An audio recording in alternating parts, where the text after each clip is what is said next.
Hello and thank you for joining. A major investment from Ottawa is coming to 6 regional communities. The federal government is shelling out over $7 million to bring broadband internet access to help connect the far north. The announcement was made in Sioux Lookout Thursday, where the network will begin. Adam Riley has the details. For economic development, this is going to be a game changer for us. $7.3 million. That is the amount the federal government will be investing to connect 6 remote First Nations: Fort Severn, North Spirit Lake, Poplar Hill, McDowell Lake, Deer Lake, and Keewaywin, along with 58 institutions in the far north. It's an investment which Fort Severn Chief Paul Burke says will open his community up to easier medical care access and education opportunities. Another project we're going to bring in alongside our internet high school is access to college programs, college courses. This is something that we've talked with Confederation College. Why stop at high school? The announcement was made by Kenora MP Bob Nault and David Lametti, Parliamentary Secretary to the Minister of Innovation, Science and Economic Development. He says it's absolutely critical to connect remote northern communities to the internet, as it will help eliminate the isolation and complications of living in the far north. We can always do more, but every single step that we take is a step in the right direction, and it really is critical to getting people online and again allowing them to really be part of the way the economy and the way society operates now. Lametti says the funding will be coming through the government's $500 million Connect to Innovate program. The network infrastructure will be handled by KNet, a First Nations-owned internet and cell service provider operated through Kiiwetinoong Okimakanak Tribal Council. CEO Jordy Kakapitam says you cannot do anything without the internet, even more so in the north, and this announcement will bring many economic opportunities to the region. So this is a great announcement. It's good for the communities. It's good for entrepreneurs that are doing something in their own community to advance, or it is a good news. It's very positive. Kakapitam says he is unsure of when the project will begin or when residents will be able to go online, but he's hopeful it will be soon. Adam Riley, TBT News. Meanwhile, the federal government is also investing in future economic possibilities in Sioux Lookout. $229,000 will go towards exploring green energy solution for the area's forest industry, as well as look into the feasibility of a transload facility.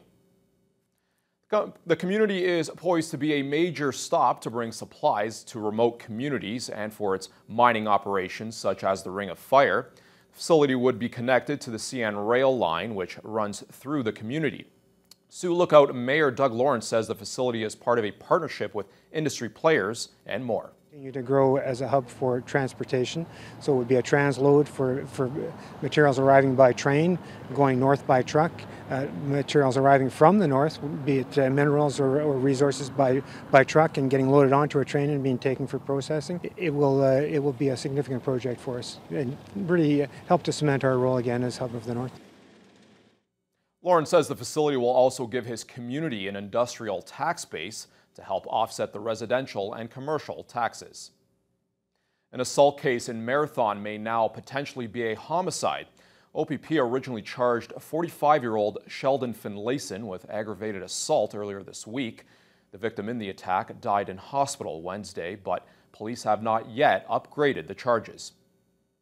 20-year-old Lee Ottaquim Joy was found unconscious at a residence on Stevens Avenue Tuesday afternoon. He was then airlifted to Thunder Bay Regional Hospital, but then passed away late Wednesday afternoon.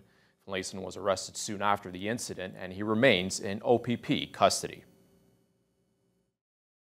Currently, Sheldon Finlayson has been charged with aggravated assault. Now, the OPP does not withdraw a charge. The court will have to do that if that happens. As it is right now, we can't speculate whether or not another charge will be laid. At this time, he's been charged with aggravated assault, and that's how we proceed. The post-mortem will be conducted on Saturday, and after that, we'll know where we are. The circumstances of the death are currently under investigation, and that's really all we can say. Anyone with information regarding the incident is asked to immediately contact the Marathon OPP. Provincial police reported that a 55-year-old Elmer, Ontario man was killed in a tractor-trailer crash on Highway 17. Police say the tractor unit went off the highway after the driver lost control Monday night, rolling over and ending up in a ditch about 30 kilometers west of Ignace. James Duchesne was pronounced dead at the scene.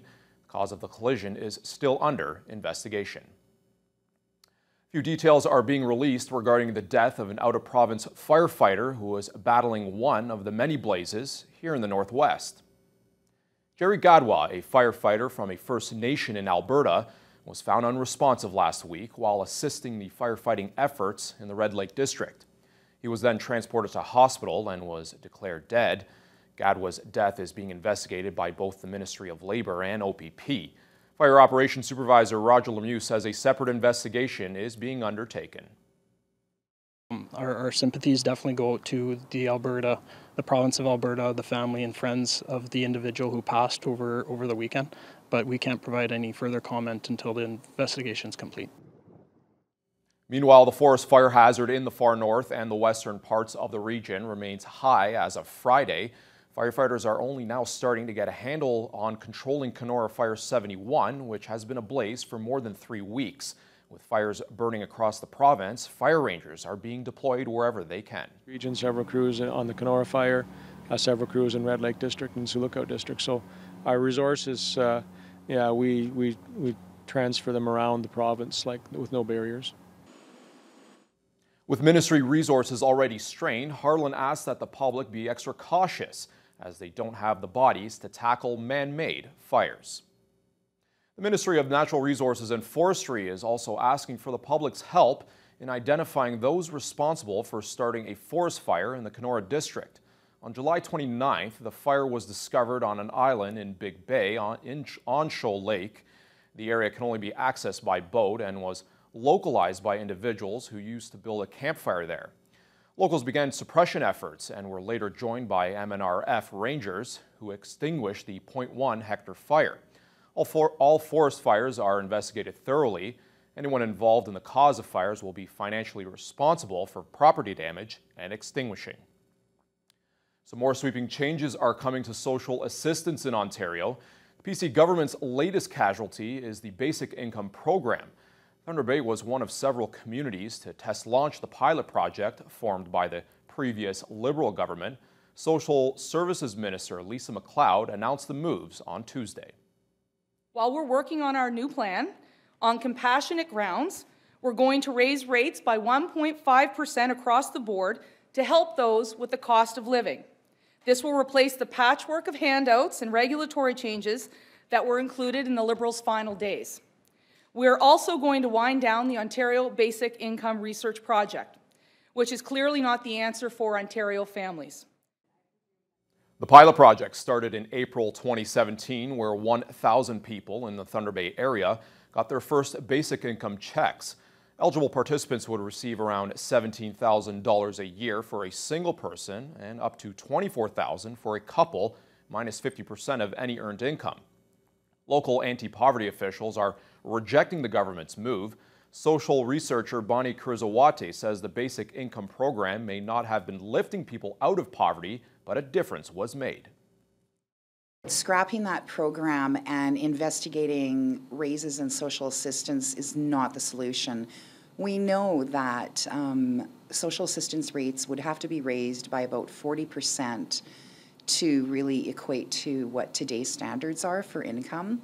The Ford government is saying, well, we'll raise social assistance rates by 1.5% to start off with, and that's just not acceptable. That doesn't help lift people out of poverty. The government has given itself 100 days to develop a new and sustainable social assistance program. MacLeod wouldn't say how the Basic Income Project will be eliminated, but she insists the government will end the program ethically for anyone currently enrolled. Also, a Thunder Bay participant in the Basic Income study is telling her story after the Ford government announced the pilot project's cancellation.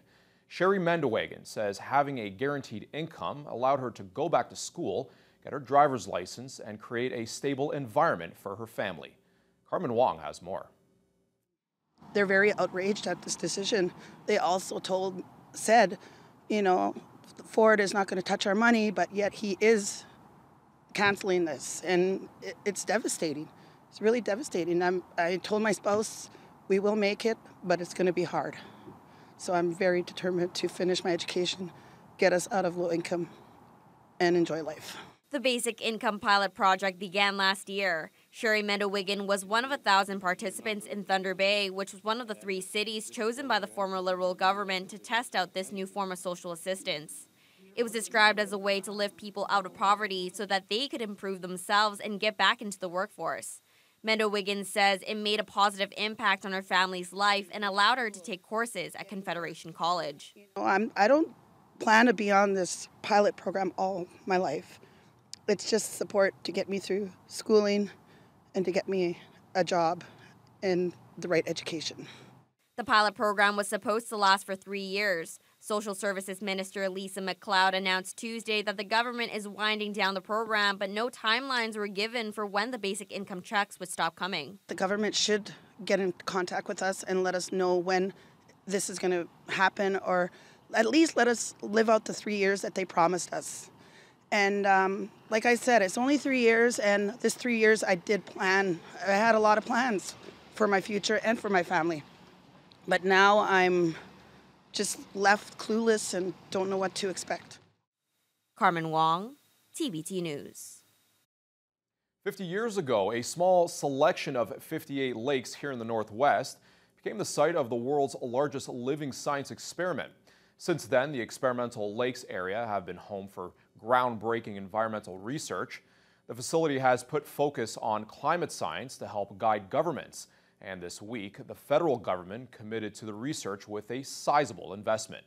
Adam Riley has the details. The federal government is investing $4 million into the experimental lakes area near Kenora. MP Bob Nault was joined by Parliamentary Secretary to the Minister of Innovation, Science and Economic Development, David Lametti.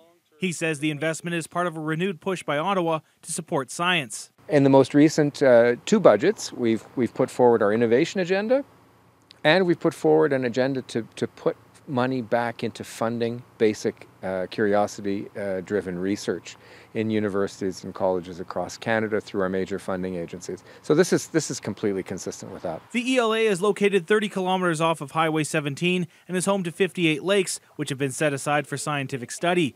Nault and Lametti were also joined by the ELA's Executive Director, Matthew McCandless. He says the funding will not be directed towards operations of the facility, but towards several experiments themselves. It's going to be poured primarily into monitoring the health of lakes over the years.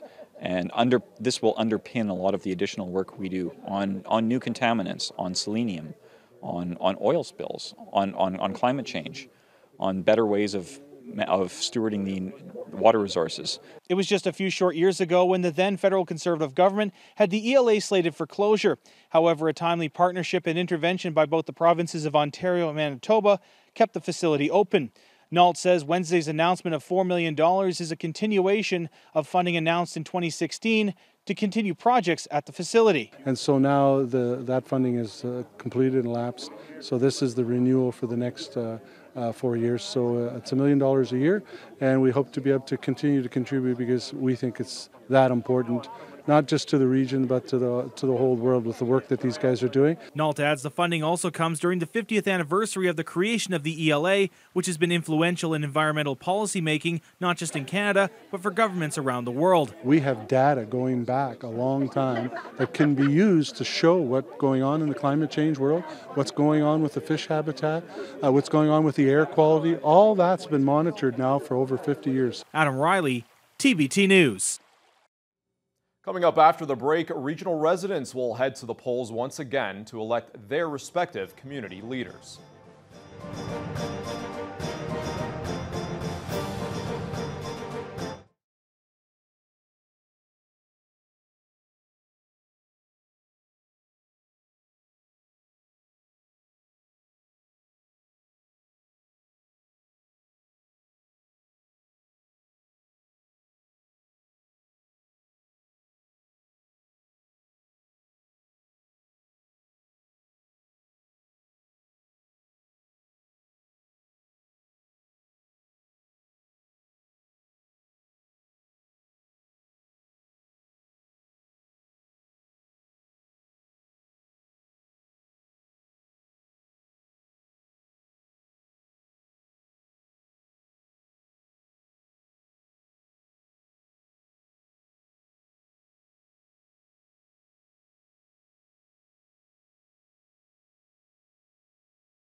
In less than 3 months, Northwestern Ontario voters will be selecting new mayors and councillors to represent them and their interests. Adam Riley has a breakdown of the races and candidates. There could be some new faces leading communities across the Northwest after this fall's municipal election. It's a two-person race in Kenora to replace the retiring Dave Canfield. Councillor Dan Raynard is seeking the top job against former mayoral candidate Lydia Harlos. In Dryden, incumbent Mayor Greg Wilson will be going toe-to-toe against Councillor and former Mayor Roger Valley. Fort Francis's Roy Avis has chosen to retire, leaving the mayor's seat open for Councillors June Call or Ken Perry. Meanwhile, in Sioux Lookout, it's a three-person race as Jason Bailey and former Mayor Dennis Lenny are looking to take the top job from Doug Lawrence. In Ignace, three people, Donald Cunningham, Chicky Pasola, and Nelson Taddeo, are looking to unseat Mayor Lee Kennard. Over in Red Rock, Gary Nelson wants another term in that community's top seat. He's up against returning contender Ray Rivard. Richard Harvey is once again asking voters to support him in his quest to retain the office of mayor in Nipigon. He will be squaring off against Councillor Gordon McKenzie and Barry Lockinen. It's a pair of familiar faces in Greenstone as incumbent Renal Beaulieu is being challenged by Councillor Eric Peach. With the departure of Mayor Mark Figliamini to pursue a council seat in Thunder Bay, Scriber voters will choose between Dominic Camisso or Councillor Dave Hamilton. Just down the road in Terrace Bay, it's another two-person race with familiar faces as Councillor Gino LeBlanc is looking to unseat Mayor Jody Davis. Manitowaj's Andy Major is looking to hold on to his seat as mayor. He faces off against contenders Joseph Freitas, John McEachern, and Peter Rule. And it's a four-person race in Red Lake as Fred Mota, Sandy Middleton, Dale Cozy, and Gary Gazankas are each looking to fill the gap left by former Mayor Phil Vanette, who passed away earlier this year. Now, you may have noticed there were some communities missing from that list. That's because voters in Atikokan, Marathon, and Dorian will only be voting for new councillors, as there were no new contenders against current mayors Dennis Brown, Rick Dumas, or Reeve Ed Chambers. Ontarians are set to go to the polls on October 22nd. Adam Riley, TBT News. It's one of the more northern communities. Red Lake is set to be ground zero for several major infrastructure projects, including the Watay Power Line. Those projects and the potential that they could bring to the community are top of mind in all four candidates vying for the mayor's chair this election. Adam Riley has the story. For the first time in over a decade, residents of Red Lake will be electing a new mayor after the sudden passing of Phil Vanette earlier this year. There are four people vying for the top job, including Councillor Sandy Middleton. He knows there is a strong economic future for the community and says a way to make that future more prosperous is to focus on town debt. I'm not going to say I'm going to get rid of it or cut it down a whole lot, but I'll do what I can. There's always projects that need to be done, which of course usually involve borrowing money, but I would like to cut it down if I could, especially without eliminating our paving program, where we're paving a different neighborhood every year if we can. Middleton also wants to keep the fight up on MPAC, who in recent years has been trying to lower property values on Red Lake's industrial sector, the gold mines. Returning mayoral challenger Gary Gazankas also wants to see attention paid to the streets in town. He also wants to open Red Lake to the communities in the far north, especially with a roadway to those communities in the works. We've got to get a drawing card in here. That road to the north is they've got to come through Harry's Corner. And Harry's Corner is the intersection to go to Bombertown. And that road's coming in, and what we have to do is we've got to get the drawing card to have those people come here, use our services, shop, and the whole works. Gazankas is concerned Red Lake will lose out on potential business as residents from the far north will travel down further to either Kenora or Dryden. Also re-entering the fray of municipal politics is Dale Cozy, a former councillor and Reeve of Golden.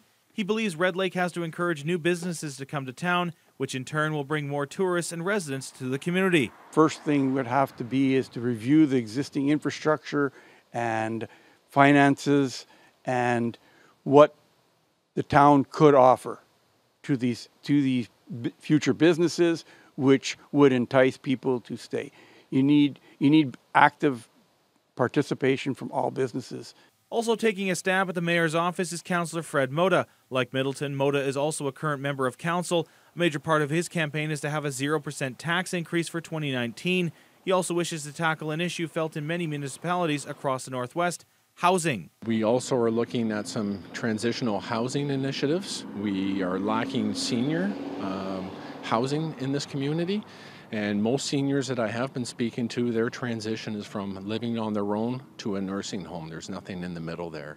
Mota says housing is also required for Red Lake's homeless population and new starts for women. Adam Riley, TBT News. Lakehead University and Confederation College have teamed up to host Science Week to expose Indigenous youth to careers in natural resources. 50 high school students from across the Northwest are taking part in 2 programs which offer a pathway for First Nations youth to pursue post-secondary education and later on a career. As part of Science Week, the students are participating in activities associated with forestry, mining, and energy sectors, including a competitive game of geocaching. It's an outdoor activity where participants use a GPS to seek items at specific locations marked by coordinates. St. Ignatius Grade 10 student Craig Boyce says the program allows students to try new things and explore their interests.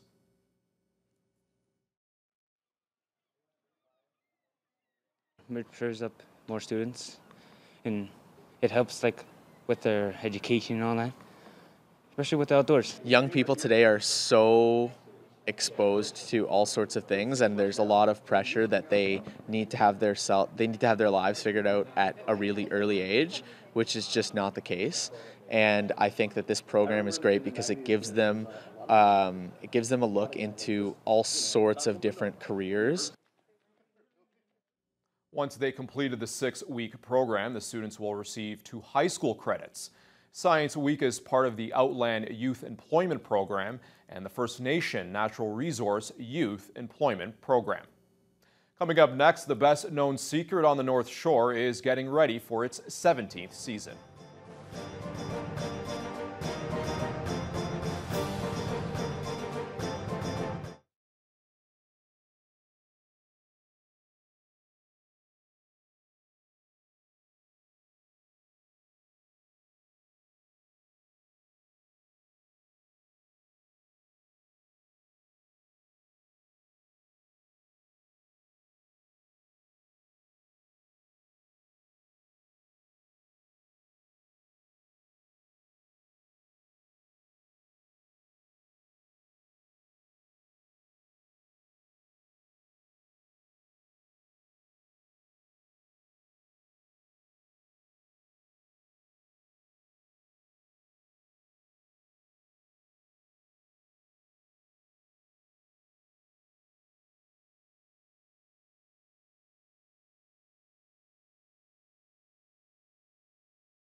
Music will once again be in the air in the Red Rock area. The annual Live from the Rock Folk Festival is set to begin on August 10th.